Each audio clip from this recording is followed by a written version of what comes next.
Magandang araw. So mayroon tayong argaw na maliit dito. So ito yung ating gagawin. Ito ay pinakapit natin sa bato. Okay? Sa mga hindi nakasubaybay yung kanyang paggawa or kung paano natin pinakapit sa bato. Mayroon tayong old video dyan. Hanapin nyo lang kung paano magpakapit ng bonsai sa bato. So ito yun.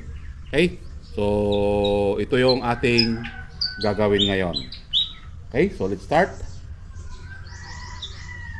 Tanggalin lang natin yung mga sanga na hindi na kailangan at yung mga sanga na kailangan, ito ay iwan natin at lalagyan ng wire.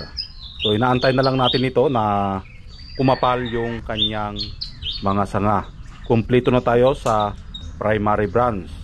So ang tanging gagawin na lang ay maghintay tayo na kumapal ang kanyang mga sanga. At natapos na nga nating ayusan itong maliit na ating bonsai. So ito siya ngayon. Ito na yung kanyang itsura. Okay? So antayin lang natin na pakapalin na ito. Itong kanyang mga sanga. Okay? Yun. Ito ay pinakapit natin sa bato. At kung ikutin natin, ito yung kanyang magiging itsura. Yan. So kanina naka-wild.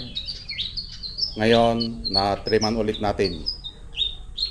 Okay? Yan. Maliit lang ito guys. Pang lagay lang sa table. Yun. So ito yung pakapalin natin. Ito yung project natin na pakapalin ang kanyang mga sanga.